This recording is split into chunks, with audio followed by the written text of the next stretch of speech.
പിതാവിൻ്റെയും പുത്രൻ്റെയും പരിശുദ്ധാത്മാവിൻ്റെയും നാമത്തിൽ ആമേൻ. നിന്റെ പ്രിയപ്പെട്ടവർ, ഇന്ന് ഏപ്രിൽ 23 വ്യാഴാഴ്ച. അമ്മേ പരിശുദ്ധ അമ്മേ, അമ്മേ പരിശുദ്ധമേ, ദൈവമാതാവേ, കൃപാസനത്തിലൂടെ ഞങ്ങൾക്കും ഞങ്ങളുടെ ദേശത്തിനും അമ്മ മധ്യസ്ഥം തേടിത്തന്ന എല്ലാ അനുഗ്രഹങ്ങൾക്കും കൃപകൾക്കും ഞങ്ങളിപ്പോൾ ഹൃദയം നിറഞ്ഞ നന്ദി പറയുന്നു. അമ്മേ പരിശുദ്ധമേ, ദൈവമാതാവേ, 2004 ഡിസംബർ 7 ഉച്ചകഴിഞ്ഞ് 2:30 കൃപാസനത്തിൽ സംഭവിച്ച അമ്മയുടെ പ്രത്യക്ഷപ്പെടലിനെ കുറിച്ച് തിരുസഭയ്ക്ക് സമർപ്പിച്ചിരിക്കുന്ന പഠനരേഖകളുടെ മേൽ സഭാത്മകമായ പഠനം ആരംഭിക്കുവാൻ ഞങ്ങൾ പ്രാർത്ഥിക്കുന്നു. അമ്മേ പരിശുദ്ധമേ, ഭൂസ്വർലോകങ്ങളുടെ രാജ്ഞിയായ അങ്ങേയ്ക്ക് ഭൗമസംരക്ഷണത്തിനായി പ്രപഞ്ചപ്രകൃതിയെ തന്നെ തിരുസഭ പ്രതിഷ്ഠിക്കുവാൻ ഈ പ്രത്യക്ഷീകരണം വഴി ഇടയാക്കണമേ. പരിശുദ്ധമേ, ജപമാല മാതാവേ, സകല കൃപാസനം പ്രാർത്ഥനയോടും ചേർത്ത് ഞങ്ങളിപ്പോൾ പ്രാർത്ഥിക്കുന്ന ഈ കുടുംബത്തിന്റെ പ്രത്യേക നിയോഗം പറ മക്കളെ.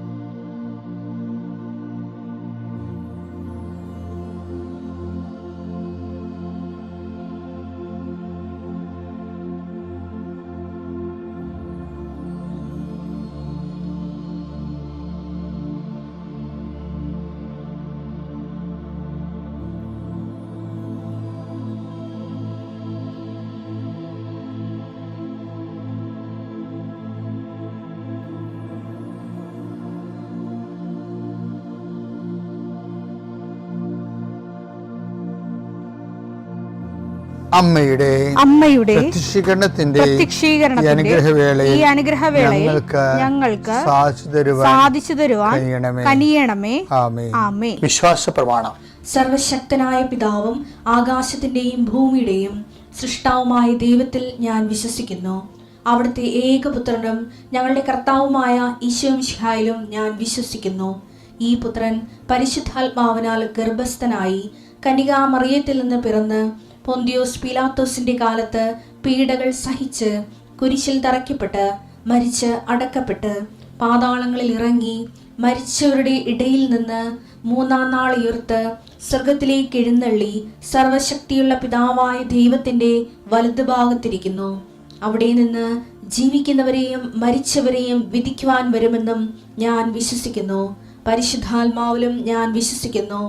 വിശുദ്ധ കത്തോലിക്കാ സഭയിലും പുണ്യവാന്മാരുടെ ഐക്യത്തിലും പാപങ്ങളുടെ മോചനത്തിലും ശരീരത്തിന്റെ ഉയർപ്പിലും നിത്യമായ ജീവിതത്തിലും ഞാൻ വിശ്വസിക്കുന്നു. ആമേൻ. സ്വർഗ്ഗസ്ഥനായ ഞങ്ങളുടെ പിതാവേ, അങ്ങയുടെ നാമം പൂജിതമാകണമേ. അങ്ങയുടെ രാജ്യം വരണമേ.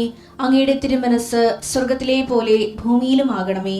അന്നു വേണ്ടുന്ന ആഹാരം ഇന്ന് ഞങ്ങൾക്ക് തരണമേ. ഞങ്ങളോട് തെറ്റ് ചെയ്യുന്നവരോട് ഞങ്ങൾ ക്ഷമിക്കുന്നത് പോലെ ഞങ്ങളുടെ തെറ്റുകൾ ഞങ്ങളോടും ക്ഷമിക്കണമേ. ഞങ്ങളെ പ്രലോഭനത്തിൽ ഉൾപ്പെടുത്തരുതേ, തിന്മയിൽ ഞങ്ങൾ രക്ഷിക്കണമേ. ആമേൻ. നന്മ നിറഞ്ഞ മറിയമേ, സ്വസ്തി. കർത്താവ് അങ്ങയുടെ കൂടെ സ്ത്രീകളിൽ അങ്ങ് അനുഗ്രഹിക്കപ്പെട്ടവളാകുന്നു. അങ്ങയുടെ ഉദരത്തിൻ ഫലമായി ഈശോ അനുഗ്രഹിക്കപ്പെട്ടവനാകുന്നു. പരിശുദ്ധ മറിയമേ, തമ്പുരാന്റെ അമ്മേ, പാപികളായ ഞങ്ങൾക്ക് വേണ്ടി ഇപ്പോഴും ഞങ്ങളുടെ മരണസമയത്തും തമ്പുരാനോട് അപേക്ഷിക്കണമേ. ആമേൻ. കർത്താവേ, നിന്റെ ഉന്നതമായ നാമത്തിന് സ്വസ്ഥം ചെയ്യുന്നു. കർത്താവേ, നിന്റെ വിശുദ്ധ പൗരോഹിത്യത്തെ നീ മഹത്വപ്പെടുത്തണം. കർത്താവേ, സഭയിലുള്ള സാന്നിധ്യം നീ പ്രകടമാക്കണം. ഞാനെപ്പോഴും ഇങ്ങനെയാണ് പ്രാർത്ഥിക്കണം. ഈശോയെ, സഭയിലുള്ള നിന്റെ സാന്നിധ്യം ഞാൻ 100 വട്ടം കണ്ട് അനുഭവിച്ച 10,000 മനുഷ്യരിൽ അനുഭവേദ്യമായ സഭയിലുള്ള നിന്റെ സാന്നിധ്യം. കർത്താവേ, ഈ ദിവസം വെളുപ്പാങ്കാലത്ത് എഴുന്നേറ്റിരുന്നത് കൂടുന്നവരുണ്ട്. സമയം രാവിലെ ഇപ്പോൾ കിട്ടാത്ത കാരണം പിന്നീട് കൂടുന്ന മക്കളുമുണ്ട്. ആരായാലും ശരി കർത്താവേ, അവരെ നീ ആശീർവദിക്കണം. ഇന്നത്തെ ദിവസം അവരുടെ അശ്രദ്ധ കൊണ്ടായിരിക്കും ചിലപ്പോൾ സമയത്ത് അവരത് ഓർത്ത് കാണത്തില്ലായിരിക്കും. പക്ഷെ അകപ്പെട്ടു പോയി. അങ്ങനെയുള്ളവരെ കർത്താവ് ശിക്ഷിക്കരുത്. നീ അവരെ കരുണയോടെ ആദ്യതയോടെ നീ പാതാളങ്ങളിൽ ഇറങ്ങിയ ദിവസമാണ്. ഞങ്ങൾ വിശ്വാസ പ്രമാണത്തിൽ 8 പറയുന്നുണ്ട്. അവൻ മരിച്ചു 3-ാം ദിവസം ഉയർത്തെഴുന്നേറ്റ് അവൻ പാതാളങ്ങളിൽ ഇറങ്ങിയെന്ന്. അത് ഈശോയെ, മനുഷ്യൻ്റെ അകപ്പെട്ടു പോയ ഇടങ്ങൾ തോറ്റ് പരീക്ഷയുടെ പാതാളത്തിൽ പോയ ആൾക്കാരുണ്ട്. ഇൻ്റർവ്യൂവിന് തോറ്റ് വിസ പ്രോസസ്സിങ്ങിൽ പെട്ടുപോയവരുണ്ട്. അതിൻ്റെ ഒരു പാതാളം നിങ്ങളുടെ മുമ്പിലുണ്ട്. ഓരോ ബിസിനസ്സുകൾ, ഓരോ കച്ചവടങ്ങൾ നഷ്ടം വന്ന് നഷ്ടത്തിൻ്റെ പാതാളത്തിൽ പോയ ആൾക്കാരുണ്ട്. ഈശോയെ, രോഗങ്ങൾക്ക് മരുന്ന് കഴിച്ച് ഓപ്പറേഷൻ ഡോക്ടർ തന്നെ പറയുന്നു ഓപ്പറേഷൻ ചെയ്താലും ശരിയാകുമെന്ന് അറിയത്തില്ലെന്ന് പറയുമ്പോൾ രോഗത്തിൻ്റെ പാതാളത്തിൽ അകപ്പെട്ടവരുണ്ട്. ഈശോ, ഓരോ രാജ്യങ്ങളിൽ മെഡിസിനൊക്കെ എടുത്തിട്ട് തിരിച്ചു വന്നിട്ട് ഇന്ത്യൻ പരീക്ഷ എഴുതിയിട്ട് തോറ്റുപോയവരുണ്ട്. അവർക്ക് ആത്മവിശ്വാസം നഷ്ടപ്പെട്ടു പോയവരുണ്ട്. വിവിധ രാജ്യങ്ങളിൽ കർത്താവെ ഓരോരോ പരീക്ഷകൾ, അതുപോലെ തന്നെ ഓരോ തരത്തിലുള്ള തീസിസ് വർക്കുകൾ, PhD തീസിസ് വർക്കുകൾ, ചില പാതാളങ്ങളിൽ ചെന്ന് അകപ്പെട്ടവരുണ്ട്. ഈശോയെ, ചില ഗുരുക്കന്മാർ, ഗൈഡുമാർ ശിക്ഷിക്കുന്നവരുണ്ട്.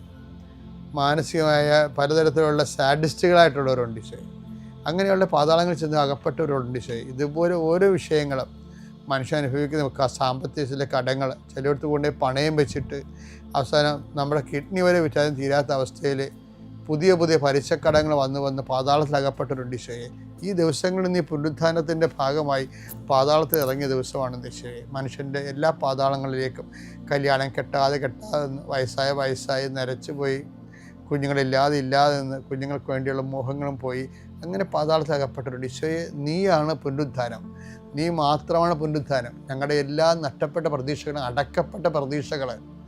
അടക്കപ്പെട്ട പ്രതീക്ഷകളെ കർത്താവ് നിൻ്റെ പ്രകാശത്താൽ, തിരുവുത്ഥാന പ്രകാശത്താൽ പുതിയ പ്രത്യാശ നൽകിക്കൊണ്ട് യേശു ക്രിസ്തുവിൻ്റെ നാമത്തിൽ എന്തെല്ലാം വിഷയത്തെ ദൈവവേദനെ നീ ഇന്ന് വേദനിക്കുന്നുണ്ടോ അതെല്ലാം കർത്താവിൻ്റെ നാമത്തിൽ നീങ്ങിപ്പോകട്ടെ എന്ന് ഈശോ നാമത്തിൽ കൽപ്പിക്കുന്നു.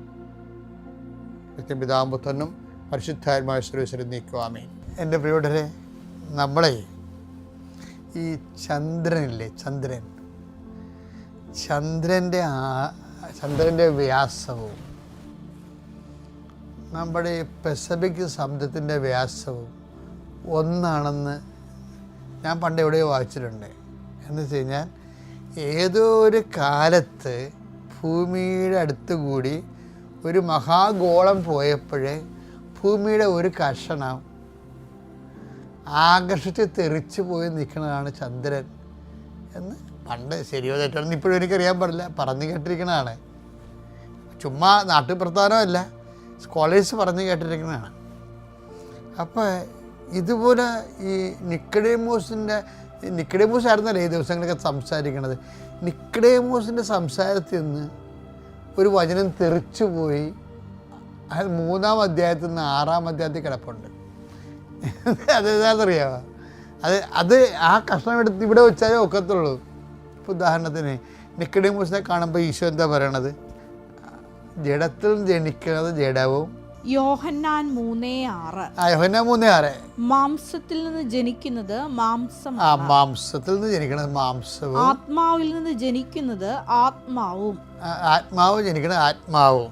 അപ്പോൾ ഇവിടെ വെച്ച് പറയേണ്ട, ഇവിടെ നിന്നൊരു കഷ്ണം തെറിച്ചു പോയി ചന്ദ്രനെ പോലെ പുറത്ത് കിടക്കുകയും എവിടെ 6:63 കിടപ്പുണ്ട്. അതെടുത്ത് ഇവിടെ വെച്ചാലേ ഒക്കത്തുള്ളത്. അതേതാണെന്നറിയാമോ? അത് വേറെ കോണ്ടക്സ്റ്റ് പറഞ്ഞതാണ്.